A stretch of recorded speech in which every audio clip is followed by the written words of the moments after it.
Bom, boa tarde a todos e todas. Como eu recebi demanda da imprensa para comentar o dia de ontem no Brasil, eu estou à disposição de vocês para falar sobre o assunto, mas, antes de mais nada, eu gostaria de agradecer o Congresso Nacional, na pessoa do presidente Arthur Lira e do presidente Rodrigo Pacheco, que ontem concluiu a votação final do novo marco fiscal do país. Eu penso que havia uma expectativa muito grande da gente substituir o teto de gastos por algo que fizesse sentido, e eu entendo que, pela expressiva votação que nós tivemos nas duas casas, encontrou-se um denominador comum entre forças que pareciam antagônicas na direção de um entendimento sobre uma regra fiscal que desse à sociedade brasileira como um todo, aos investidores, aos contribuintes, aos cidadãos em geral, a certeza de que nós temos uma economia que caminha para o equilíbrio do ponto de vista fiscal.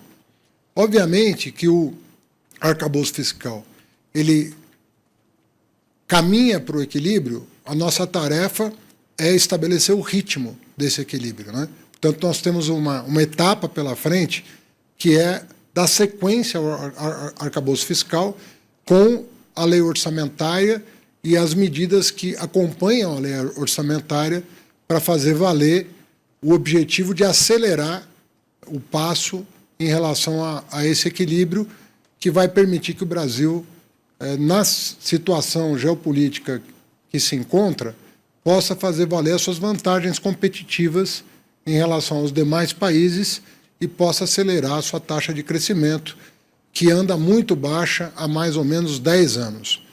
A economia brasileira não cresce há 10 anos. E eu penso que a reforma tributária, o arcabouço fiscal e as medidas que corrigem o desequilíbrio fiscal, recuperando a base fiscal que foi dilapidada ao longo dos últimos anos, vai ao encontro desse anseio de restabelecer condições macroeconômicas de crescimento sustentável e crescimento acima da média mundial, que tem que ser o objetivo do Brasil. O objetivo do Brasil tem que ser esse, crescer acima da média mundial com sustentabilidade. Nós somos um país de renda per capita medida por paridade de poder de compra, ainda uma renda muito baixa na comparação com países com igual potencial ao do Brasil. Então, para que isso seja corrigido, nós vamos ter um crescimento sustentável. E essas medidas, tributária, marco fiscal e as medidas de recomposição da base fiscal, elas formam um conjunto que nós esperamos que venha trazer uma taxa de crescimento maior, sustentável do ponto de vista da inflação, sustentável do ponto de vista social, porque isso não pode ser feito em prejuízo da população que mais precisa do Estado, e também agora com o lançamento do plano de transformação ecológica do ponto de vista ambiental.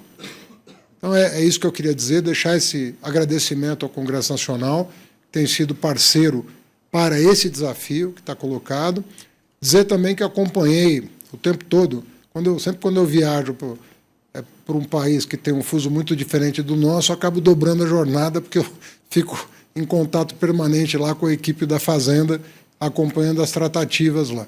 E acompanhei também as negociações encabeçadas pela Fazenda, pelo Dario Durigan, que responde pelo Ministério na minha ausência, ao secretário executivo, e também considerei bastante adequada a solução que ele deu para a questão da tabela do imposto de renda. A tabela do imposto de renda corria o risco de cair, né, a correção da tabela do imposto de renda. Isso podia implicar que pessoas que ganham menos de R$ 2.640 voltassem a pagar imposto de renda, e me parece que a solução encontrada pela equipe técnica vai na direção correta de salvaguardar o interesse dos contribuintes de renda baixa, até 2 salários mínimos, sem perder de vista a compensação que a lei de responsabilidade fiscal exige do governo quando há uma renúncia fiscal adicional, que foi o caso desse ano. A correção aconteceu em maio, dia 1º de maio, para ser bem exato, e ela tinha que ter uma compensação obrigatória por lei. E com a queda da medida provisória, substituiu-se uma outra fonte, né, vai ser substituída uma outra fonte, e essa fonte vai dar respaldo para a decisão que foi tomada pelo presidente da República de garantir a isenção até 2 salários mínimos neste ano, né? E as medidas de recomposição da base fiscal, que é como eu chamo, essas medidas estão sendo tomadas para recuperar a receita na proporção histórica e necessária para salvaguardar o resultado primário, ela vai ou na forma de projeto de lei ou de medida provisória. Então, o nosso planejamento continua intacto, sem nenhuma mudança. Nós vamos mandar para o Congresso e, obviamente, ao juízo do Congresso. A juízo do Congresso, nós vamos avançar nessa recomposição da base fiscal. Eu chamo de recomposição porque nós não estamos falando de aumento da carga tributária. Nós estamos falando de recomposição da base fiscal do Estado para fazer frente às despesas que foram aprovadas até o final do ano passado e que nós herdamos, né? Relembrando, né? Tem um novo Fundeb, né, que tem que ser pago, tem o piso nacional da enfermagem, que tem que ser pago, tem o novo Bolsa Família, que tem que ser pago, e tudo isso são medidas que foram tomadas ainda em 2022. E nós estamos fazendo frente a despesas, de novo, recompondo a base fiscal, recuperando o patamar de arrecadação histórico para fazer frente a essas despesas que foram contratadas, na sua grande maioria, pelo governo anterior, sobretudo no último ano, como vocês acompanharam, né? Tentando reverter uma situação desfavorável, mas, enfim, é um contrato que foi estabelecido com a sociedade e precisa ser honrado, porque é constitucional. Tá bem? Pessoal, vamos abrir para perguntas. Nome e veículo, por favor, tá? Matheus Maia, do Poder 360. Ministro, eu tenho algumas perguntas em relação ao que o senhor acabou de falar. A primeira é, o senhor agradeceu a aprovação do arcabouço fiscal, mas a gente sabe que teve uma derrota para o governo, que foi a tirada da emenda do senador Randolph, que abriu um espaço de cerca de 30, 40 bilhões de espaço fiscal ainda para esse ano. Eu queria saber como vocês receberam essa informação e o que dá para fazer para recompor esse espaço fiscal. A segunda pergunta é sobre a questão da taxação das offshores, que o senhor falou que tem uma outra fonte de receitas para a isenção do imposto de renda. Eu quero saber que fonte é essa e se vocês vão insistir na taxação de offshores nesse novo projeto de lei ou nessa MP que vai para o Congresso. Eu imagino que é um projeto de lei que vai para o Congresso. Olha, as suas duas perguntas, curiosamente, dizem respeito a questões formais e não de mérito. Então, a primeira delas, a discussão na Câmara, nesse momento, é se era o caso de estabelecer a regra no marco fiscal, na lei complementar, ou discutir essa regra na lei de diretrizes orçamentárias. Quero lembrar que no governo anterior houve uma mudança de calendário em relação à inflação feita pelo ex-ministro Paulo Guedes. Ele passou a considerar a inflação de final de ano e não a do meio do ano, sendo que eu, pessoalmente, considero a inflação do fim do ano muito melhor para fins de projeção de receita do que a do meio do ano. Porque, obviamente que quando a inflação sobe do meio do ano para o fim, ele beneficia o governo. Quando ela baixa do meio do ano para o fim, ela prejudica o governo. Mas não é essa a questão, o que beneficia o governo e o que prejudica o governo. É qual é a inflação que você vai tomar para fins de projeção de receita. E, no nosso entendimento, a do final do ano era melhor. Aí o argumento era, não pode ser até o final do ano, porque a inflação do ano só se fecha no ano seguinte, e o orçamento tem que ser fechado no ano anterior. Por isso que a emenda do Randolph era, então vamos tomar a inflação de até novembro, de dezembro a novembro, e não de janeiro a dezembro, viabilizando algo que seria, do meu ponto de vista, mais satisfatório. O que o Congresso decidiu ontem? Que essa discussão vai ficar para a LDO, não vai ficar no marco fiscal. Então, isso não impede o Congresso de, eventualmente, analisar essa questão ou deixar para o ano que vem, para ver a evolução das receitas, mas a impressão que eu tenho e o que eu defendi foi, aliás, a pedido do próprio planejamento, né, do Ministério do Planejamento, que levou à consideração da Fazenda essa questão. Mas eu não vejo nisso um grande problema e eu penso que o Congresso vai saber acomodar isso ao longo do ano ou da forma como ele entender melhor. Lembrando que, na questão do teto de gasto, na regra fiscal anterior, foi feita uma alteração que era exatamente essa. Então, não havia, uma questão de fundo para abrir ou fechar espaço fiscal, mas tentar estabelecer uma regra que fosse sustentável. O principal do arcabouço não é o ano de 2024 apenas. Porque o ano de 2024 é importante por causa da trajetória, mas o que nós precisamos entender é que a regra que está no arcabouço, ele impõe uma trajetória. Ele impõe uma trajetória para as contas públicas que vai acontecer. Ele vai estabilizar receitas e despesas num patamar adequado para financiar a dívida pública. Esse é o recado que está dado pelo Congresso.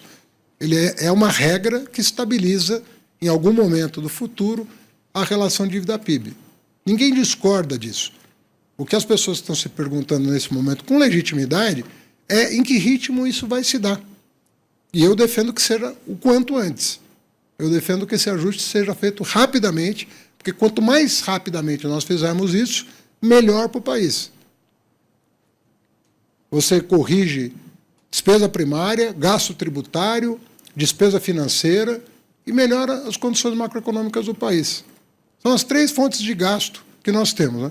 O gasto primário, o gasto tributário e o gasto para rolar a dívida pública. Se você reduzir isso simultaneamente, você vai liberar a economia brasileira para crescer. Então, é isso que nós temos que fazer. Nós temos que perseverar para restabelecer um ambiente macroeconômico o melhor possível e o mais rapidamente possível. Lembrando que, com o marco fiscal novo, você recupera graus de liberdade que até o ano passado nós não tínhamos. Porque você recupera a capacidade de, eventualmente, contingenciar, se for necessário. Quando hoje, por exemplo, se eu faço eu não tenho nem como fazer um contingenciamento. Não tenho autorização legal para fazer um contingenciamento, porque está tão distante o déficit primário está tão distante do aprovado pelo Congresso ano passado que você não tem instrumentos para contingenciar. E quando você tem uma regra de gasto associada a uma meta de resultado primário, você combina as políticas tanto de corte de desperdício, de privilégio, quanto, na outra ponta, de recomposição da base fiscal, para fazer elas se encontrarem quanto antes. Então, esse é o objetivo do marco fiscal e ele é consistente com o que o Brasil precisa nesse momento. Nós precisamos, agora que a gente tem um horizonte, antecipar os resultados que aconteceriam espontaneamente, antecipar esses resultados. Quanto mais cedo nós atingirmos os resultados pretendidos, mais rapidamente nós vamos crescer de forma sustentável. Sobre veja bem, é que como você não pode fazer uma medida provisória no mesmo ano igual a que caiu, você teve que fazer tecnicamente falando, a medida provisória que decai não pode ser refeita. Então, você tem que colocar outra coisa no lugar para justificar a edição de uma medida provisória, que é uma nova medida provisória que não pode ser repetição da velha, e, ao mesmo tempo, reendereçar o tema para debate parlamentar. Lembrando o seguinte, muita gente do Congresso Nacional, com quem eu tenho contato, diz que, no mérito, vai votar na lei, se ela for a plenário, votaria a favor da tributação do que hoje é isento, tentando negociar os termos dessa lei, como tudo que foi feito. Mas, se você lembrar o que aconteceu com o CARF, o que aconteceu com o CARF foi exatamente isso. Nós mandamos a medida provisória do CARF dia 12 de janeiro, 12 de janeiro, ela caiu. Nós mandamos, a pedido do presidente Arthur Lira, um projeto de lei com urgência constitucional e a Câmara votou. Negociando, mas votou. Ou seja, entendeu que a Fazenda tinha um ponto de vista relevante a ponto de refazer aquilo que parecia impossível no começo do ano. As pessoas diziam, não, isso não vai mudar, isso não é assim. E nós fomos lá levar os dados de quanto o Estado brasileiro estava sendo depauperado por uma regra que precisava ser revista. Trabalhamos isso com respeito à Câmara, com respeito ao Senado, que talvez vote hoje, com toda a humildade, mas fomos levar os dados. Olha, isso aqui não é a Fazenda, é uma questão de Estado, é uma questão que está prejudicando o país. Você triplicou o contencioso administrativo, não pode ter sido uma coisa boa, uma coisa que triplica o contencioso administrativo. Hoje nós temos 1 trilhão e 300 bilhões para julgar. A nossa intenção é terminar o ano com metade do estoque. Nós continuamos com o estoque lá em cima, aguardando uma definição do Congresso. Que eu espero, por tudo que eu tenho ouvido, inclusive do relator, senador Otto Alencar, né, que vai levar a votação. Então, são correções que precisam ser feitas. Essas correções é para cumprir o objetivo que toda a sociedade quer, que os investidores querem, que o cidadão quer. Então, não vejo o problema em quando o debate se dá sob a forma, olha, é a LDO ou lei complementar, é medida provisória ou lei com pedido de urgência. Não tem problema. A gente negocia a forma com o Congresso. Mas é importante a resposta que nós possamos dar para esses temas. Então, nós estamos tranquilos, penso que o dia ontem foi um dia muito bom. O Congresso tem mesmo o dever de verificar a qualidade do resultado fiscal. Porque não é só o resultado fiscal em si, né? Nós não podemos olhar só o resultado fiscal do ponto de vista quantitativo. Nós temos que ver qualitativamente o que nós estamos fazendo. No passado, você aumentava a carga tributária para todo mundo. Agora nós não estamos nem falando de aumento de carga tributária, nós estamos falando de recomposição de base fiscal. Mas mesmo isso tem que ser feito com justiça social, com justiça tributária. É o que nós estamos procurando fazer. Mais alguma pergunta? Ministro, aqui. Boa tarde. Simone Iglesias, da Bloomberg. Eu queria trazer um pouco a pauta aqui para a África do Sul. Eu queria que o senhor falasse um pouco para a gente no que os BRICS avançaram com relação à moeda local ou à unidade de conversão que vem a se estabelecer aí daqui para frente. E também queria que o senhor falasse um pouco, tem uma preocupação grande com o que está com a desaceleração da China nesse momento. Eu queria, de um modo geral, né, mas para o Brasil, especificamente nas exportações do agro. Eu queria saber se o senhor compartilha dessa preocupação e de que forma essa desaceleração na China pode afetar o Brasil. Obrigada. Tá. Eu vou responder só a segunda pergunta, porque a primeira eu combinei com a assessoria do presidente, que eu não ia tratar nessa coletiva, porque a viagem está em curso e provavelmente eles vão definir quando e quem fala e sobre o que fala no final da agenda. Então, respondendo a tua segunda pergunta, nós estamos acompanhando o que acontece, sobretudo nos 3 grandes blocos, né? China, Europa e Estados Unidos, que são grandes parceiros comerciais, assim como estamos acompanhando o que está acontecendo na Argentina, em função da importância da Argentina para a economia brasileira, do ponto de vista da exportação de manufaturados. Esse acompanhamento é feito diariamente, né? Diariamente a Fazenda tem um relatório sobre o que está acontecendo no mundo. Nós estamos acompanhando o que está acontecendo na China. Hoje, o lado externo deu uma arrefecida, né? Eu acabei de falar com o Marcelo Negro da Fazenda para perguntar como é que abriu os mercados hoje. O mercado também fora, a coisa abriu um pouco melhor. Na sexta-feira passada, nós batemos recorde dos juros longos das Treasuries, e isso estava preocupando todo mundo. Porque tem várias discussões acontecendo nesse momento sobre a razão disso estar acontecendo, e se você consultar alguém do mercado, tem muita coisa em cima da mesa sendo analisada para saber o que de fato está acontecendo. Mas só o fato da curva inverter já traz um pouco de tranquilidade para as pessoas. Né? Ou seja, a gente tem um desafio interno e temos o desafio externo. Né? São coisas que nós vamos ter que lidar em função das condições da economia global. Agora, nós continuamos acompanhando a China, mas o diagnóstico ainda não está concluído, porque as pessoas têm visões diferentes do que está acontecendo lá, e mais particularmente sobre o alcance do problema que eles estão enfrentando. Agora, ontem mesmo, anteontem, no primeiro dia que nós chegamos, nós conversamos longamente com pessoas que estão morando na China, dentre as quais a presidenta Dilma, que está à frente do Banco de Desenvolvimento, para ter o pulso do que eles estão entendendo, e ainda está inspirando cuidados, a gente está, obviamente, que acompanhando, mas o tamanho do problema ainda não está suficientemente claro, pelo menos pelas informações que nós estamos recebendo. Olá, boa tarde. Ana Lívia Esteves, Sputnik, agência de notícias. Eu queria perguntar sobre sanções econômicas, porque a gente sabe que a China e a Rússia já são alvo de algumas sanções unilaterais, inclusive alguns países que talvez possam entrar no BRICS também são alvo delas.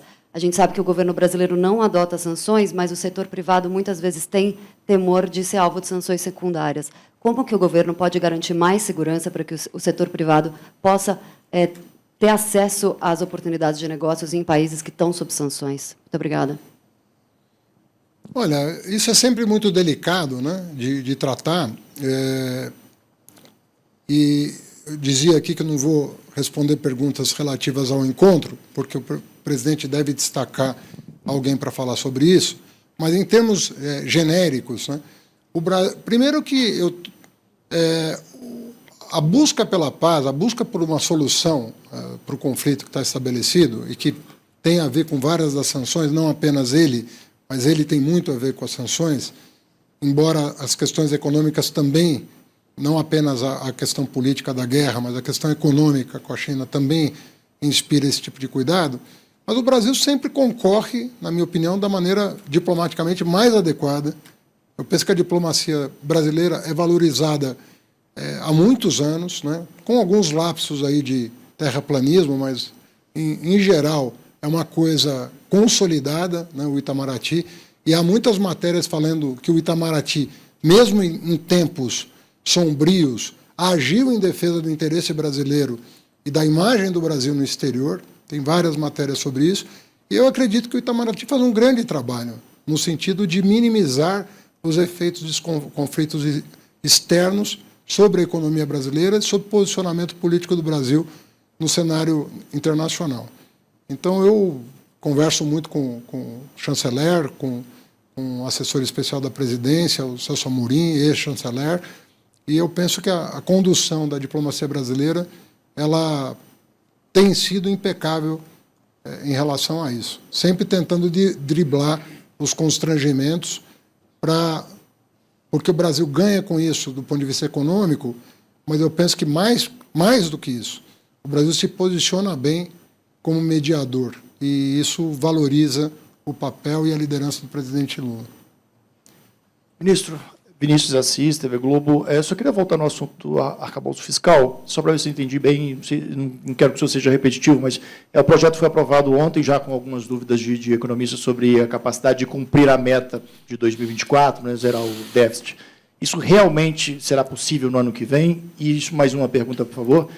O Congresso já mostrou resistência em aprovar propostas do governo que aumentavam a arrecadação, a exemplo da tributação de offshores, né?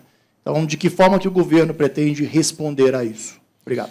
Não, em primeiro lugar, é o seguinte, nós nos comprometemos a mandar uma peça orçamentária com equilíbrio o ano que vem. Tá? Então, a peça orçamentária que vai dia 31 de agosto, ela vai com um orçamento equilibrado.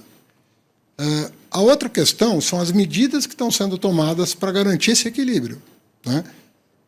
Falava para vocês, e repito, que a lei do CARF ela é essencial, porque nós estamos acumulando um litígio administrativo insustentável para o país. Daqui a pouco nós vamos ter mais litígio administrativo do que litígio judicial. É uma coisa que saiu do controle, né? Ficou vantajoso não pagar imposto para algumas pessoas. A briga está valendo a pena. Isso não pode acontecer. A Receita tem que se corrigir, e ela está fazendo isso. A lei que está no Senado, o projeto de lei que está no Senado, prevê uma série de medidas saneadoras da abordagem da Receita Federal em relação ao contribuinte. Então, tem várias medidas que aperfeiçoam o trabalho da Receita, que precisa ser aperfeiçoado, e a própria Receita reconhece, porque ela que endereçou parte das emendas que foram acatadas pelo relator na Câmara. Mas o fato é o seguinte: nós precisamos ter uma Receita Federal eficiente, né? Tanto do ponto de vista do contribuinte, quanto do ponto de vista do erário público. Nós precisamos chegar a esse denominador. E eu penso que o relatório que está para ser votado no Senado vai ao encontro desse desejo. Então, resolver o CARF era fundamental. Tem empresas com mais de 100 bilhões de litígio no CARF. Tem empresas com dezenas de bilhões de reais em litígio no CARF. Quer dizer, não é sustentável. Veja quanto tempo durou, e com a vitória nossa no STF, o litígio sobre PIS/COFINS de instituição financeira. Nós ganhamos agora. Mas era algo que poderia custar aos cofres públicos mais de 100 bilhões de reais. Mais de 100 bilhões de reais. E o Supremo deu ganho de causa para a União. O STJ, como você viu no começo do ano, no meio do primeiro semestre, ele deu vitória a nós a uma questão fundamental sobre a Lei Complementar 160. Nós chegamos a litígios que somavam mais de 100 bilhões de reais. E nós temos que disciplinar essa matéria. Para o ano que vem nós temos uma tranquilidade. Estou falando de mais de 100 bilhões de reais ao ano. Ao ano. Ou seja, isso é insustentável do ponto de vista da segurança fiscal que um Estado precisa ter. Então, nós estamos resolvendo os problemas do mais importante para o menos importante, né? Em termos de volume de recurso. Então, PIS/COFINS de instituição financeira, afastamos um risco monumental do ponto de vista fiscal, né? Subvenção de custeio, afastamos outro problema monumental do ponto de vista fiscal. Isso tudo é herança. São coisas que estão sendo resolvidas em poucos meses e que estavam aí assombrando o orçamento público. Então, nós estamos resolvendo isso. Nós vamos mandar o orçamento, vamos mandar as medidas que garantem a questão do orçamento e, obviamente, que não será um ano fácil para nós, porque é muito desafiador o que nós estamos nos colocando. Mas o orçamento, a Fazenda está mandando equilibrado.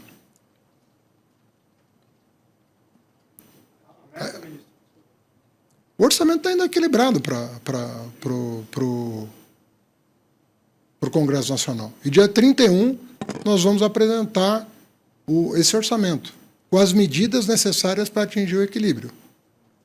Agora, o Congresso tem autonomia. Nós vamos mandar as leis que nós entendemos justas. Não estamos pensando em nada injusto. Nós estamos pensando em coisas que são justas, que são, inclusive, valorizando a experiência internacional.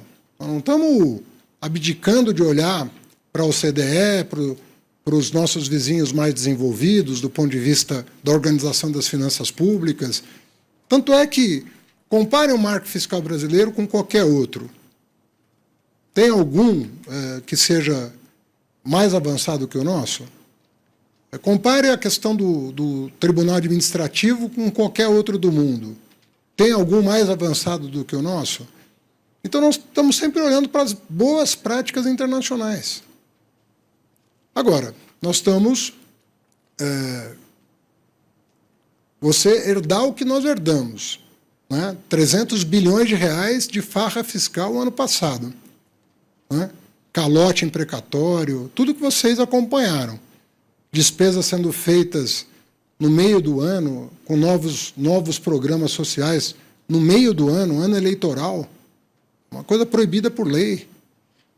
A farra do eleitoral tem um custo. Nós precisamos... Não é... Pega o histórico recente, de, sei lá, 2013 para cá, das contas públicas. 2015, 2017, 2018, 2019. Nós estamos corroendo a base fiscal do Estado. Nós temos que recuperar, nós temos que recompor essa base fiscal, e com segurança jurídica, para atingir os objetivos. É isso. Tem Ministro. nada que não seja isso. Vamos às duas últimas perguntas. Boa tarde, me chamo Julie Bourdin, da agência AFP. Eu tenho uma pergunta sobre o presidente Lula anunciou seu apoio à inclusão da Argentina nos BRICS. Se o Brasil tem condições econômicas... Eu não posso falar sobre isso. Okay, e também se é Porque, possível... veja bem, eu tenho um presidente da República aqui com assessoria de comunicação. Eu estou pedindo a gentileza de só falar sobre a Fazenda para deixar a assessoria do presidente julgar a conveniência e a oportunidade de tratar dos assuntos que o presidente da República está tratando. E o senhor pode falar de como planeja ajudar a Argentina com o yuan em vez do dólar? Nós já encaminhamos para o governo argentino uma proposta de garantia em yuan das exportações brasileiras, com a garantia do Banco do Brasil de fazer o câmbio para reais a partir dessa garantia. Nós encaminhamos, mas para os exportadores brasileiros é uma coisa boa, será uma boa notícia se a Argentina concordar, porque eles podem ter algum fluxo de venda dos seus produtos com 100% de garantia, e para o Brasil, sem problemas, porque a garantia, o câmbio vai ser feito do yuan para o real, e isso tranquiliza também o Tesouro Nacional de que não há risco de default. É uma garantia que o Tesouro considerou adequada e o Banco do Brasil concordou, nos moldes em que foi apresentada. Estamos aguardando agora um retorno para saber. Yuan para real. Tá? Oi, ministro. Boa tarde. Luiz Fara Monteiro, do Jornal da Record.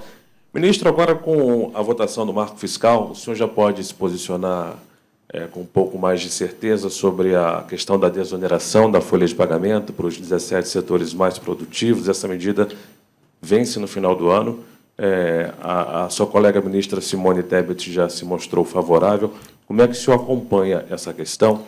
E eu queria que o senhor encerrasse também falando para a gente o que emocionou o senhor na visita agora ao Museu do Apartheid. Qual foi a frase que deixou o senhor tocado com a história sul-africana?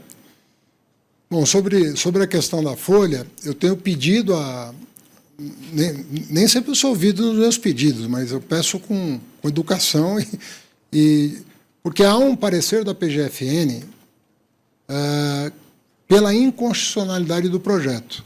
Eu pedi um tempo para que isso fosse analisado com um pouco mais de calma depois da votação da reforma tributária. Quando eu falo da reforma tributária, eu estou falando da PEC 45, que já está no Senado.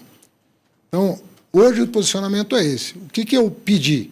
Como nós temos até dezembro para analisar, sem prejuízo para ninguém, eu disse, vamos aguardar. Como tem esse parecer, vamos ganhar um pouco de tempo, né, e aguardar um reposicionamento da PGFN e talvez um redesenho do que está se pensando para adequar a proposta apresentada no Senado à emenda constitucional da reforma da Previdência. Então, nós temos um problema aí, e eu pedi tempo para tentar resolver da melhor maneira possível.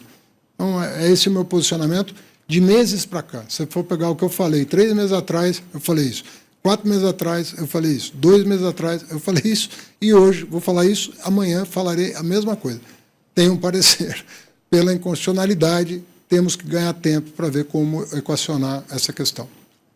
Não é afronta a ninguém, não é... Só tem um problema do ponto de vista jurídico, que é de natureza constitucional.